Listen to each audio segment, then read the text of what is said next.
Au nom du Père et du Fils et du Saint-Esprit, ainsi soit-il. La flagellation de Jésus-Christ. Tout contribue à rendre la douleur de Jésus-Christ dans sa flagellation une douleur extrême, immense, excessive. En premier lieu, les auteurs de sa flagellation. En second lieu, le sujet de cette flagellation. En troisième lieu, les exécuteurs de cette flagellation. Les auteurs, ce sont les Juifs qui veulent, à quelque prix que ce soit, exterminer Jésus-Christ et le perdre. C'est Pilate qui veut en faire un objet de compassion. Ce sont les démons qui veulent décharger sur lui toute leur fureur. Le sujet de cette flagellation, c'est le corps le plus tendre, le plus délicat et par conséquent le plus capable de ressentir les atteintes de la douleur. Les exécuteurs et les ministres de cette flagellation, ce sont les bourreaux, gens naturellement féroces, et de plus, gagnés à prix d'argent, et animés par l'appareil du spectacle. C'est entre les mains, c'est à la fureur de ces hommes, ou plutôt de ces monstres de cruauté, que le Sauveur est livré. D'abord, on le dépouille de ses vêtements, on le lie les mains derrière le dos. On l'attache à une colonne. En cet état, est-il dans la disposition à recevoir les coups? On commence à frapper. Sa chair virginale rougit. Elle devient livide. Bientôt, elle est déchirée par les coups redoublés. Le sang ruisselle de toutes parts à grands flots. Déjà, les verges sont usées. Aux verges, on fait succéder des instruments nouveaux et plus douloureux. Les veines sont rompues, les artères sont coupées, les nerfs sont brisés. Toute la surface de ce corps adorable est changée. Ce ne sont que plaies et profondes blessures. Il tombe, il nage dans son sang. Le voilà qui se traîne comme un ver de terre sur le pavé, tout ensanglanté. Ah, c'en est fait. Ses yeux se ferment à la lumière. Sa langue ne peut plus se délier. Son cœur n'a plus qu'un souffle de vie. Et on ne se lasse point de frapper. Ô cruauté, ô inhumanité, ô barbarie jusqu'alors inouïe. Mais vous, mon adorable Sauveur, que pensez-vous et quels sont vos sentiments durant cet épouvantable supplice? Quasi agnus coram lodente se obmatexcit. Vous êtes muet, un tendre agneau à qui on ôte la toison. Vous songez plus à mes plaies qu'aux vôtres. Vous vous consolez de tant de douleur par la vue qu'elle vous donne de ma pénitence. Vous vous réjouissez de voir croître ce déluge de sang qui se forme autour de vous, afin que toutes mes iniquités y puissent être noyées comme dans un bain salutaire. Mes péchés, dont vous êtes chargés, vous paraissent quelque chose de si horrible. Mon âme pour laquelle vous souffrez vous paraît si précieuse. L'éternité malheureuse que j'ai méritée vous paraît si redoutable que vous trouvez encore toutes vos peines légères et toutes vos douleurs consolantes.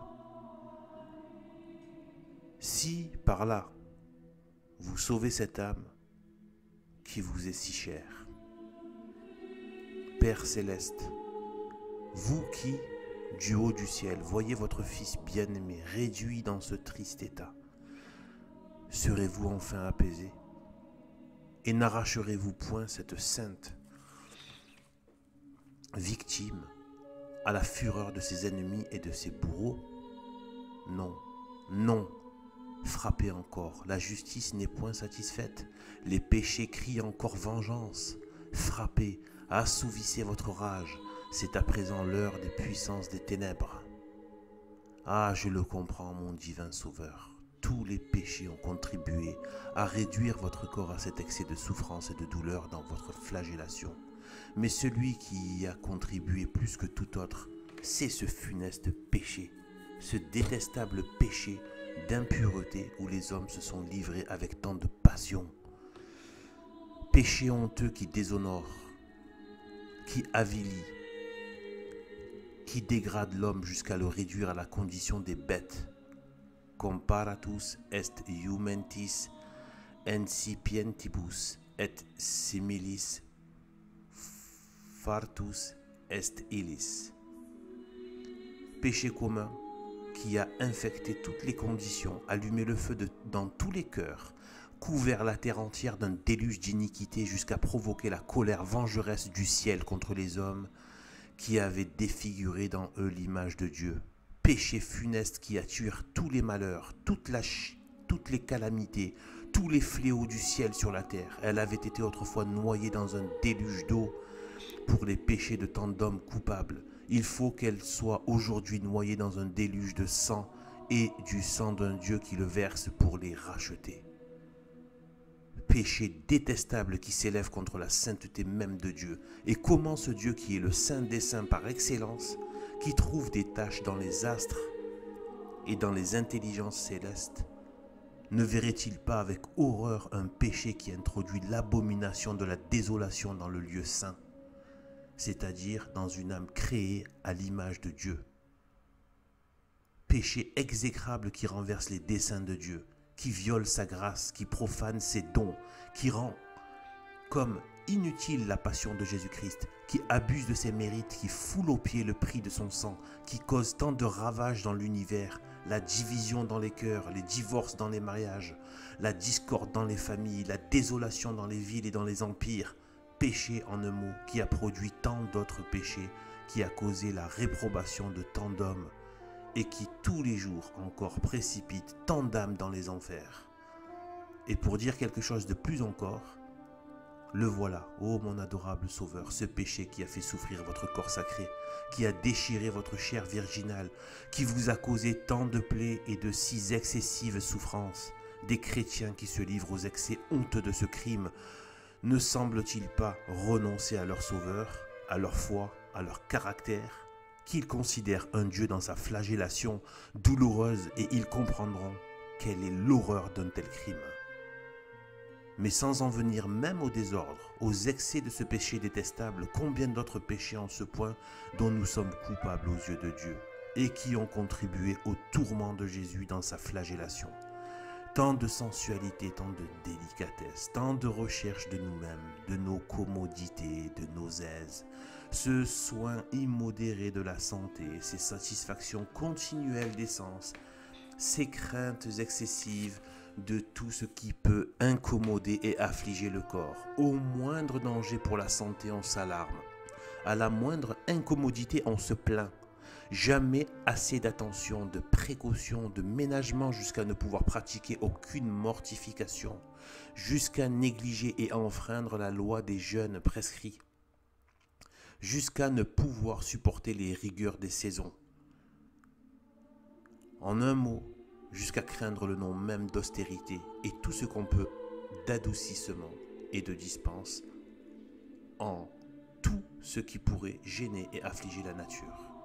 On devrait faire de son corps une victime consacrée aux rigueurs de la pénitence, et on en fait une idole de chair à laquelle on sacrifie souvent le soin et le salut de son âme.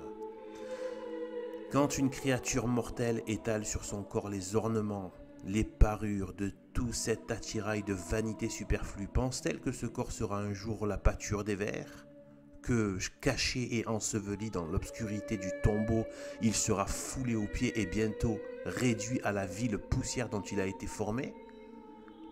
Quand un chrétien, peu digne de ce nom, flatte ainsi son corps, peut-il ignorer que ce corps, lavé, régénéré dans les eaux du baptême, est devenu membre de Jésus-Christ ? Que Jésus-Christ en est le chef adorable et que, par là même, on doit le respecter et autant qu'il est en nous, le sanctifier. Quand un pécheur préfère le soin de son corps périssable aux intérêts éternels de son âme, ne doit-il pas craindre que ce corps coupable, après avoir été la pâture des vers dans le tombeau, ne devienne encore la pâture des flammes dans les enfers ? Ils périront, ces corps mortels, et on n'oublie rien pour les conserver. Elle subsistera à jamais, cette âme immortelle, et on s'expose tous les jours à la perdre éternellement. Où est notre foi? Ah, mon divin Sauveur, je comprends pourquoi vous avez voulu souffrir de si horribles tourments dans votre corps adorable. Vous avez voulu expier tous nos ménagements indignes, toutes nos délicatesses coupables, toutes nos satisfactions criminelles dans nos corps de péché. Purifiez, sanctifiez le mien dans le bain sacré que tout votre sang répandu comme forme autour de vous. Mais en même temps, inspirez-moi contre mon corps une haine salutaire, une sainte rigueur. Donnez-moi le courage et la force de le châtier, de le réduire en servitude. Frappez-le vous-même s'il le faut. Ô mon Dieu, frappez-le miséricordieusement en ce monde pour ne pas le frapper éternellement dans l'autre. Du moins, quand vous m'enverrez quelque incommodité, quelque maladie, donnez-moi l'esprit de résignation et de patience avec lequel je dois la supporter.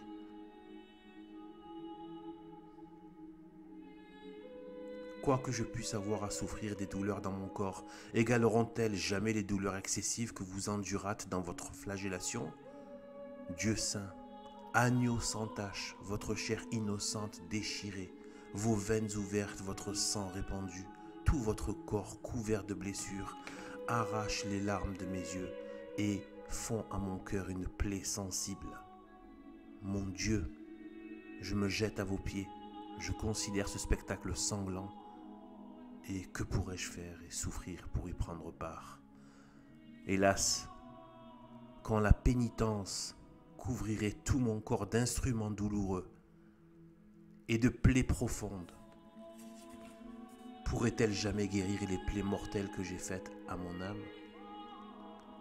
Adorable Sauveur, ayez pitié de moi, c'est tout ce que je puis vous dire. Votre bonté vous dira le reste pour moi. Votre cœur, vos douleurs, votre sang parleront en ma faveur et m'obtiendront vos miséricordes. Oh, heureuses, 1000 fois heureuses les âmes qui se sont toujours conservées pures et sans tache, que le monde n'a pas infecté de ce funeste levain du péché, qui ne sont point laissés séduire, qui ne se sont point laissés séduire par la contagion de ce siècle pervers. Âmes privilégiées, dignes épouses d'un Dieu infiniment saint, rendez d'éternelles actions de grâce au Dieu de toute pureté. Beati mundo corde. Prière. Mon Dieu, donnez-moi un cœur pur. Cor mundum crea in me, Deus. Créez-le. Formez-le dans moi. Ne permettez pas que ce vice détestable infecte jamais mon âme de son funeste poison. 1000 morts, ô mon Dieu, plutôt que de vous offenser et déshonorer mon âme par un vice que vous aurez toujours en horreur. Ah, je le sais. Ô mon Dieu, rien de souillé n'entrera jamais dans le royaume des cieux. Purifiez donc mon corps, mon esprit et mon cœur. Lavez de plus en plus mon âme de toutes ses taches. Amplius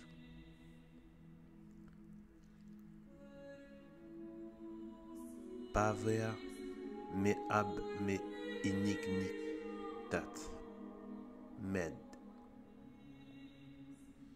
Il n'est que vous qui puissiez opérer ce prodige et d'un vase d'argile et de boue former un vase d'honneur et de gloire. Et a peccato mea mundame. Fin de cette partie. Au nom du Père, du Fils et du Saint-Esprit, ainsi soit-il.